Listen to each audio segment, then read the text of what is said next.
அஸ்ஸலாமு அலைக்கும். வணக்கம் நண்பர்களே. இந்த வீடியோவில் மைக்ரோசாஃப்ட் எக்ஸலில் இப்போ நம்ம ஒர்க் பண்ணிருக்கக்கூடிய டேட்டாஸை எப்படி பிரிண்டிங் பண்ணுறதுன்னு பார்ப்போம். இப்போ நீங்கள் மைக்ரோசாஃப்ட் எக்ஸலில் ஒர்க் பண்ணி வச்சுருக்கீங்க. ஒர்க் பண்ணி வச்சுருக்கக்கூடிய சீட்டில் உள்ள டேட்டாஸை அந்த டேட்டாஸை என்ன செய்ய போகிறோம், நம்ம எப்படி ஒரு பிரிண்டிங் பண்ணுறதுன்னு பார்ப்போம். பிரிண்ட் பண்ணுறதுக்கு ஃபஸ்ட்டு நீங்கள் மெனுவுக்கு போய்டுங்க. இந்த ஃபைல் மெனு இருக்குது பாருங்கள். ஃபைல் மெனு போய் ஜஸ்ட் இப்படி கிளிக் பண்ணிங்கன்னா, ஃபைல் ரிப்பனை கிளிக் பண்ணிங்கன்னா அதில் உங்களுக்கு பிரிண்ட்னு ஆப்ஷன் இருக்கும். இதற்கு பாருங்கள், பிரிண்ட் ஆப்ஷன். இன்னும் வெளில வந்துடுறோம் பாருங்கள். இப்போ இந்த மாதிரி தான் ஸ்க்ரீன் இருக்கும். இந்த ஸ்க்ரீனில் நீங்கள் ஃபஸ்ட்டு இருக்குது பாருங்கள், ஃபைல்னு இருக்குது பாருங்கள், ரிப்பன்.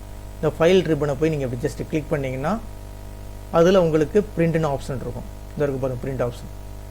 இந்த பிரிண்ட் ஆப்ஷனை போய் இப்படி கிளிக் பண்ணிங்கன்னா அதில் இந்த பிரிண்டினுடைய செட்டிங்லாம் வரும். ஃபஸ்ட்டு என்ன வருது, பிரிண்ட்னு இருக்குது. அது கீழே ஒரு பிரிண்டர் போட்டிருக்கு. ஜஸ்ட் பிரிண்ட்னு கொடுத்தீங்கன்னா இப்போ இங்கே என்ன தெரியுதோ உங்களுக்கு இது பிரிண்டிங்கில் வந்துடும். ஓகேங்களா? இப்போ நான் என்ன கொடுத்துருக்கீங்க, பிரிண்ட் செலெக்ஷன் கொடுத்துருக்கேன். இப்போ ஜஸ்ட் இந்த இருக்கு பாருங்கள். அதாவது இங்கே பிரிண்ட் இருக்குது, பக்கத்தில் கீழே பிரிண்டரு. என்ன பிரிண்டரோ அந்த பிரிண்டரை ஆட்டோமேட்டிக்காக எடுத்துக்கும். நீங்கள் உங்கள் கம்ப்யூட்டரில் நீங்கள் என்ன பிரிண்டரை கனெக்ட் பண்ணி வச்சுருக்கீங்களோ அந்த பிரிண்டர் இங்கே ஆட்டோமேட்டிக்காக எடுத்துக்கும். சப்போஸ் அந்த பிரிண்டரை எடுத்துக்கலன்னா ஜஸ்ட் அப்படி கிளிக் பண்ணி இங்கே போய் செலெக்ஷன் பண்ணிங்க. செலெக்ஷனில் காட்டும், அதில் போய் பிரிண்ட் பண்ணிங்க, செலெக்ஷன் பண்ணிங்க. இப்போ அடுத்தது நெக்ஸ்ட்டு செட்டிங் இருக்குது பாருங்கள். இந்த செட்டிங்கில் என்ன இருக்குன்னா, இந்த பிரிண்ட் செலெக்ஷன் இருக்குது. ஜஸ்ட் அப்படி கிளிக் பண்ணிங்கன்னா, அந்த செட்டிங்ஸை கிளிக் பண்ணிங்கன்னா அதில் 3 விதமான ஆப்ஷன் வரும். ஒன்று பிரிண்ட்டு ஆக்டிவ் சீட்டு, அடுத்தது பிரிண்ட்டு என்டையர் ஒர்க் புக், அதுக்கு அடுத்தது பிரிண்ட்டு செலெக்ஷன் இருக்குது. இப்போ எக்ஸாம்பிளுக்கு ஃபஸ்ட்டு இது சூஸ் பண்ணுங்கள், பிரிண்ட்டு. இப்போ என்ன கொடுத்துருக்கேன், பிரிண்ட்டு ஆக்டிவ் சீட். ஆக்டிவ் சீட்னா நம்ம எந்த சீட்டில் நம்ம ஒர்க் பண்ணிகிட்டு இருக்கோமோ அந்த சீட்டினுடைய டேட்டாஸு பிரிண்டிங்கில் காட்டும். இப்போ எக்ஸாம்பிளுக்கு நான் என்னது, இப்போ பாருங்களேன், இப்போ வெளியே பாருங்களேன். இப்போ ஜஸ்ட் கிளிக் பண்ணிட்டு வெளியில் வந்துட்டேன். இப்போ இந்த இருக்குது பாருங்கள், இங்கே ஒரு சீட் இருக்குது. இப்போ இந்த சீட்டில் உள்ள டேட்டாஸ் இப்போ எந்த சீட்டில் இருக்குது, சீட்டு ஒன்றுங்கிற சீட்டில் நம்ம ஒர்க் பண்ணிகிட்ருக்கோம். 2 கொடுத்தீங்கன்னா 2வது சீட்டில் என்ன இருக்குது அது காட்ட போகுது. இப்போ நம்ம சீட்டு 1 எடுத்துங்க. சீட்டு 1 கிளிக் பண்ணுறேன். இப்போ சீட்டு 1ல் இந்த டேட்டாஸ் இருக்குது. இப்போ இந்த டேட்டாஸை நம்ம என்ன செய்ய போகிறோம், பிரிண்ட் பண்ண போகிறோம். அப்போ ஜஸ்ட் அப்படி இந்த சீட்டில் கிளிக் பண்ணிங்க. இப்போ இந்த சீட்டு 1ல் இருக்கும். நேராக ஃபைலுக்கு போயிடுங்க. ஃபைலை கிளிக் பண்ணிவிட்டு அதில் போய் பிரிண்ட்னு கொடுத்தீங்கன்னா இந்த கேட்குது பாருங்கள், செட்டிங் கேட்குது. இப்போ பிரிண்ட் டு ஆக்டிவ் சீட், நம்ம இப்போ எந்த சீட்டில் இருக்குமோ அந்த சீட்டை ஆட்டோமேட்டிக்காக எடுத்துக்கிச்சு. ஓகேங்களா? எது வரைக்கும் எடுத்துருக்குன்னா, நேமும் ஆவரேஜ் வரைக்கும் எடுத்துருக்கு. ஆவரேஜ் வரைக்கும் தான் இங்கே இதில் இருக்குது. அந்த ஆவரேஜ் வரைக்கும் கரெக்டாக எடுத்துருச்சு. இப்போ இது பிரிண்ட்டு ஆக்டிவ் சீட்டு. இப்போ நார்மலாக நம்ம பிரிண்ட் பண்ணுற மாதிரி இருந்தால் பிரிண்ட்டு ஆக்டிவ் சீட் கொடுத்துடலாம். இப்போ எக்ஸாம்பிளுக்கு அடுத்தது பாருங்களேன், பிரிண்ட்டு என்டையர் ஒர்க் புக்னா என்னென்ன அர்த்தம். இப்போ எக்ஸாம்பிளுக்கு ஒரு ஒர்க் புக்னா என்ன அர்த்தம்னா, ஒரு ஒன்றுக்கு மேற்பட்ட சீட்டுகளை உள்ளடங்கி உள்ளது தான். இப்போ எக்ஸாம்பிளுக்கு 1 2 3 4 5 6 7 8 இந்த மாதிரி சீட்டை நீங்கள் கிரியேட் பண்ணி வச்சுருக்கீங்க. அப்போ எல்லா சீட்டுமே உங்களுக்கு பிரிண்டிங் தேவைப்படுது. அப்போ அந்த மாதிரி சுச்சுவேஷனில் நீங்கள் என்ன செய்யலாம், நீங்கள் இந்த பிரிண்ட் என்டையர் ஒர்க் புக்கை போய் நீங்கள் கிளிக் பண்ணிக்கலாம். இப்போ பாருங்கள், அதை எப்படி பார்க்குறதுன்னு அந்த இருக்குது பாருங்கள். இப்போ இங்கே காட்டுது பாருங்கள், 1 காட்டுது. 2வது கிளிக் பண்ணுங்கள், 2வது சீட்டு. இதை கிளிக் பண்ண இந்த சீட்டு இங்கே டிஸ்பிளே பண்ணிகிட்டே இருக்கும். இந்த இடத்துல காட்டும் உங்களுக்கு. இதெல்லாம் ஒவ்வொரு சீட்டு. இப்போ எனக்கு ஃபஸ்ட்டு சீட்டு வேணால் ஃபஸ்ட் சீட்டு இந்த சைடில் கிளிக் பண்ணிங்கன்னா நீங்கள் ஃபஸ்ட்டு சீட்டுக்கு போயிடலாம். ஓகேங்களா? இது என்ன சொல்கிறது, என்டையர் ஒர்க் புக்குன்னு சொல்கிறது. அப்போ ஒரு ஒர்க் புக்கு உள்ள எத்தனை சீட் இருக்கோ எல்லா சீட்டையும் பிரிண்ட் பண்ணும். நமக்கு அது தேவையில்லை. எனக்கு நம்ம என்ன ஒர்க் பண்ணுறோமோ, இப்போ சீட்டு 1னா சீட்டு 1ல் உள்ளது மட்டும்தான் வேணும்னா இங்கே என்ன கொடுத்துக்க வேண்டியது, நீங்கள் பிரிண்ட்டு ஆக்டிவ் சீட்டுன்னு கொடுத்தீங்கன்னா அந்த சீட்டை மட்டும் காட்டும். எந்த சீட்டோ அந்த சீட்டு. இப்போ எக்ஸாம்பிளுக்கு 1வது சீட்டில் ஒர்க் பண்ணுறீங்கன்னா எனக்கு 1வது சீட்டில் உள்ளது மட்டும் காட்டும். இப்போ எக்ஸாம்பிளுக்கு 5வது சீட்டில் ஒர்க் பண்ணுறீங்கன்னா 5வது சீட் ஆக்டிவ் எந்த சீட்டில் இருக்கீங்களோ அந்த சீட்டை மட்டும் நீங்கள் பிரிண்ட் எடுக்கிற மாதிரி இருந்தால் இந்த பிரிண்ட் ஆக்டிவ் சீட் கொடுத்துங்க.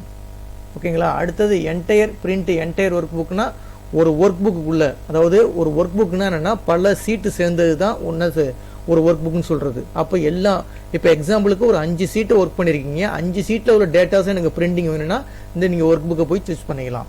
அடுத்தது 3வது ஆப்ஷன் என்ன இருக்குது பாருங்கள், பிரிண்ட் செலெக்ஷன் இருக்குது. அது எப்படின்னா என்னென்னு பாருங்கள். இப்போ எக்ஸாம்பிளுக்கு பாருங்களேன், இப்போ இந்த சீட்டுக்குள்ளே இருக்க எனக்கு இந்த ஃபஸ்ட்டு 4 காலம்ஸ் மட்டும்தான் எனக்கு பிரிண்டிங்கில் வேணும். அதாவது இந்த ஃபஸ்ட்டு 4 காலம் A B C D இந்த செலெக்ஷன் பண்ணியிருக்கல, இது மட்டும்தான் எனக்கு பிரிண்டிங்கில் தேவைப்படுது. அப்போ இந்த மாதிரி சுச்சுவேஷனில் நீங்கள் என்ன செய்யலாம், ஜஸ்ட் செலெக்ஷன் பண்ணிவிட்டு நேராக ஃபைலில் போய் என்ன கொடுத்துட வேண்டியது, ஃபைலில் போய் பிரிண்ட் கொடுத்துருங்க. ஃபைலில் போய் பிரிண்ட் கொடுத்துட்டு இப்போ இந்த இடத்துல நீங்கள் என்ன செய்யணும், இந்த செட்டிங்கில் போய் பிரிண்ட் ஆக்டிவ் சீட்டை தூக்கிட்டு அதுக்கு பதில் என்ன கொடுத்துருங்க, பிரிண்ட் செலெக்ஷன் கொடுத்துருங்க. செலெக்ஷன் கொடுத்தீங்கன்னா இப்போ நம்ம 4 செலெக்ஷன் பண்ணியிருந்தோம்ல, அந்த 4 மட்டும் இங்கே ப்ரிவியூவில் காட்டும்.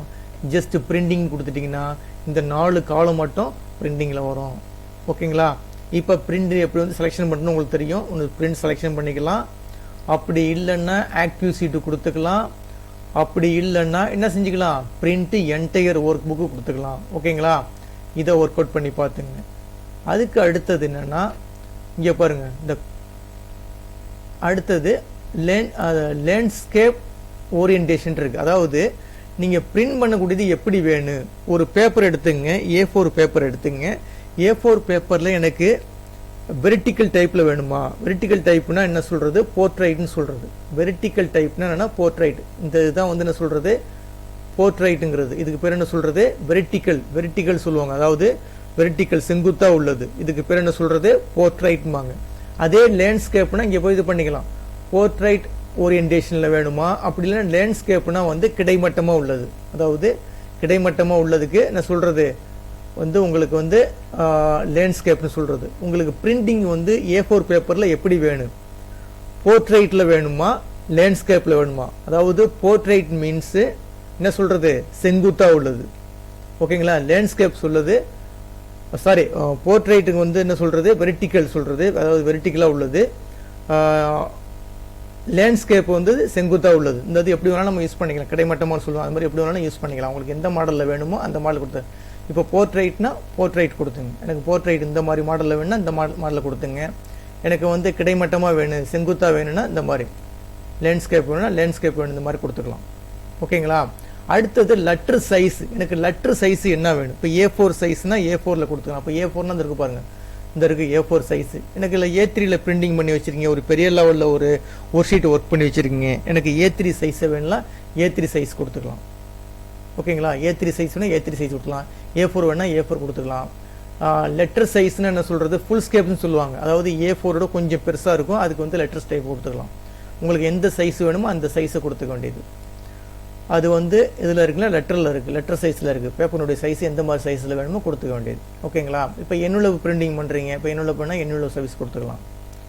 அடுத்தது மார்ஜின் எப்படி வேணும். மார்ஜின் வந்து எனக்கு லெஃப்ட்டில் வந்து எவ்வளோ இடைவெளி வேணும், ரைட்டில் எவ்வளோ. இப்போ ஒரு எக்ஸாம்பிளுக்கு வந்து நீங்கள் எக்ஸாம்பிளாக எழுதுவீங்களா, எழுதும் போது செய்வீங்க, ரைட் சைடில் கொஞ்சம் பேப்பர் மடித்து விடுவீங்க, அந்த மாதிரி டாப்பில் கொஞ்சம் மடித்து விடுவீங்க. அந்த மாதிரிலாம் செட் பண்ணுறதுக்கு என்ன செஞ்சுக்கலாம், இந்த மார்ஜினை போய் செட் பண்ணிக்கலாம். ஓகேங்களா? அந்த மார்ஜின் இருக்குல்ல, அந்த மார்ஜின் அப்படி கிளிக் பண்ணிங்கன்னா இந்த மார்ஜினில் எப்படி வேணுமோ அந்த மாதிரி இப்போ கிளிக் பண்ணிக்க வேண்டியது. மார்ஜினை கிளிக் பண்ணிவிட்டு சூஸ் பண்ணிக்க வேண்டியது. பாருங்க, இதில் வந்து நார்மலில் இருக்குது, வித்தில் இருக்குது, நேரோவில் இருக்குது. நேரோ எது வேணாலும் கொடுத்துக்கலாம், நீங்கள் கொடுத்து செட் பண்ணிக்கலாம். அப்படி இல்லைன்னா புதுசாக செட் பண்ணணும்னா என்ன செய்ய வேண்டியது, இந்த கஸ்டம் இருக்குது பாருங்கள், கஸ்டம் மார்ஜின் அப்படி கிளிக் பண்ணுங்கள். கஸ்டம் மார்ஜினை கிளிக் பண்ணிங்கன்னா இந்த மாதிரி வரும். உங்களுக்கு லெஃப்ட்டில் எவ்வளோ வேணும், எனக்கு 0.5 தான் வேணும்னா 0.5 கொடுத்துங்க. ரைட்டில் எவ்வளோ வேணும், எனக்கு ரைட்டில் வந்து எனக்கு 0.5 தான் வேணும்னா 0.5 கொடுத்துங்க. அதுமாதிரி டாப்பில் எவ்வளோ வேணும், டாப்பில் எவ்வளோ வேணும், 0.5 தான் வேணும், 0.5 கொடுத்துங்க. இந்த மாதிரிலாம் நீங்கள் என்ன செஞ்சுக்கலாம், போய் நீங்கள் வந்து கஸ்டமைஸ் பண்ணிக்கலாம். நீங்கள் எனக்கு 0.5 இந்த மாதிரி தான் தேவைப்படுது எனக்கு கொடுத்துக்கலாம். கொடுத்துட்டு ஓகே கொடுத்தீங்கன்னா அதுக்கு தகுந்த மாதிரி அந்த சீட்டு வந்து மாறிக்கும், பிரிண்டிங் ஆப்ஷன் வந்து மாறிக்கும். ஓகேங்களா? அடுத்தது எனக்கு இந்த நோ ஸ்கேலிங் இருக்குது பாருங்கள். இந்த ஸ்கேல் எப்படி வேணும்னா வந்து நோ ஸ்கேலிங்லேயே இருக்கட்டும். அப்படி தான் வந்து உங்களுக்கு வந்து பிரிண்டிங் என்ன சைஸில் இருக்குது அந்த சைஸ்லேயே வரும்.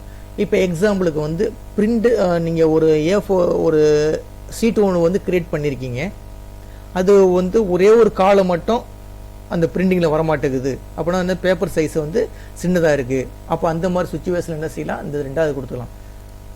2வது கொடுத்துட்டிங்கன்னா என்ன செய்யலாம், அந்த சீட்டு உள்ள ஃபுல்லாகவே எல்லாம் வந்து உட்காந்துக்கும். ஓகேங்களா? நீங்கள் வந்து அதாவது கொஞ்சம் அந்த ஒரு காலம் மட்டும் எனக்கு அதிகமாக காட்டுது, அது வந்து பிரிண்டிங்கில் வரமாட்டேங்குது. அந்த மாதிரி சுச்சுவேஷனில் ஃபிட் சீட் ஆன் 1 பேஜ், அப்போ அந்த 1 பேஜில் ஃபிட் ஆகிற மாதிரி அந்த டேட்டாவை வந்து கொஞ்சம் ரெடியூஸ் பண்ணிக்கும், அதே ஆட்டோமேட்டிக் ரெடியூஸ் பண்ணிக்கும். அந்த இது கொடுத்துக்கலாம். கொடுத்துட்டு நீங்கள் பிரிண்ட் கொடுத்தீங்கன்னா கரெக்டாக வந்துடும் உங்களுக்கு. அடுத்தது இப்போ எனக்கு ஒரு பிரிண்டிங் எடுக்கிறீங்க. இப்போ எக்ஸாம்பிளுக்கு வந்து ஃபஸ்ட்டு பேஜ் இருக்குது, ஒரு 5 பேஜ் இருக்குது. ஒவ்வொரு பேஜும் 10 பிரிண்ட் அவுட் வேணும்னா நீங்கள் 10 கொடுத்துக்கலாம். இங்கே 10 காப்பீஸ் கொடுத்துட்டு பிரிண்ட்னு கொடுத்தீங்கன்னா ஒவ்வொரு பேஜும் 10 பேஜ் வரும். அந்த மாதிரிலாம் பண்ணிக்கலாம். ஓகேங்களா? இந்த மாதிரிலாம் வந்து பிரிண்டிங் ஆப்ஷனை யூஸ் பண்ணி பாருங்கள். ஒர்க் அவுட் பண்ணி பாருங்கள். அடுத்து இதுலேயே ஒரு ஆப்ஷன் ஒன்று இருக்குது, இந்த மாதிரி ஒன்று இருக்குது பாருங்கள். இது வந்து என்னென்னா, இப்போ எக்ஸாம்பிளுக்கு வந்து இப்போ பாருங்களேன், இப்போ வந்து ஒரு 5 பேஜ் இருக்குங்க, 5 பேஜ் இருக்குது. 5 பேஜ் இருக்கும்போது என்ன செய்ய போகுது, இந்த ஆப்ஷன் வந்து எதுக்கு யூஸ் ஆகுதுன்னா, 5 பேஜ் இருக்குது. 5 பேஜை வந்து ஒரு 10 காப்பி கொடுக்குறீங்க. அப்போ என்ன செய்யுன்னா, ஃபஸ்ட்டு சீட்டு மட்டும் 10 காப்பி ஆட்டோமேட்டிக்காக, ரெண்டாவது சூஸ் பண்ணி தருக்கு பாருங்கள். இந்த இது கொடுத்துட்டிங்கன்னா, என்ன செய்யும், ஃபஸ்ட்டு 10 பேஜ் ஒரே பேஜை 10 பேஜ் அடிக்கும். அடுத்து ரெண்டாவது பேஜில் போய் தனியாக ஒரு 10 பேஜ் அடிக்கும், இந்த மாதிரி அடிக்கும். அடுத்து மூணாவது பேஜில் போய் 10 பேஜ் தனியாக அடிக்கும். இந்த மாதிரி பண்ணலாம். எனக்கு இந்த மாதிரி தேவையில்லை, எனக்கு எல்லாம் வந்து இப்போ 1ல் 10 பேஜ் வந்துன்னு, 2ல் 10 பேஜ் வந்துன்னு, இப்போ இந்த மாதிரி வேணால் அப்படி வேணால் கொடுத்துக்கலாம். அதே மாதிரி வேணால் அந்த மாதிரி எல்லாம் ஒன்றா சேர்ந்து வரும். உங்களுக்கு வந்து திருப்பி எடுக்கிறதுக்கு கஷ்டமாக இருக்கும். நீங்கள் அழகாக எடுக்கிற மாதிரி இருந்துச்சுன்னா, எனக்கு ஒரு அழகாக 10 காப்பி ஒவ்வொரு செட்டாக எனக்கு 10 செட்டு வேணும். அப்போ அந்த மாதிரி சுச்சுவேஷனில் நீங்கள் இந்த இது சூஸ் பண்ணிக்கலாம். இந்த மாதிரி சூஸ் பண்ணிங்கன்னா ஆட்டோமேட்டிக்காக வந்து ஒவ்வொரு இதுலேயும் ஆட்டோமேட்டிக்காக செஞ்சுருவான். ஒரு பேஜ்லேயும் 10 பேஜ் ஆட்டோமேட்டிக்காக வந்துடும். அழகாக இது பண்ணி எடுத்துக்கலாம். அந்த மாதிரி பிரிண்டிங் ஆப்ஷனில் இந்த மாதிரி சூஸ் பண்ணிக்கலாம். இந்த வீடியோ கிளிப்பு பிடிச்சிருந்துச்சுன்னா சப்ஸ்கிரைப் பட்டனை கிளிக் பண்ணி என்கரேஜ் பண்ணுங்கள். ரொம்ப நன்றிங்க.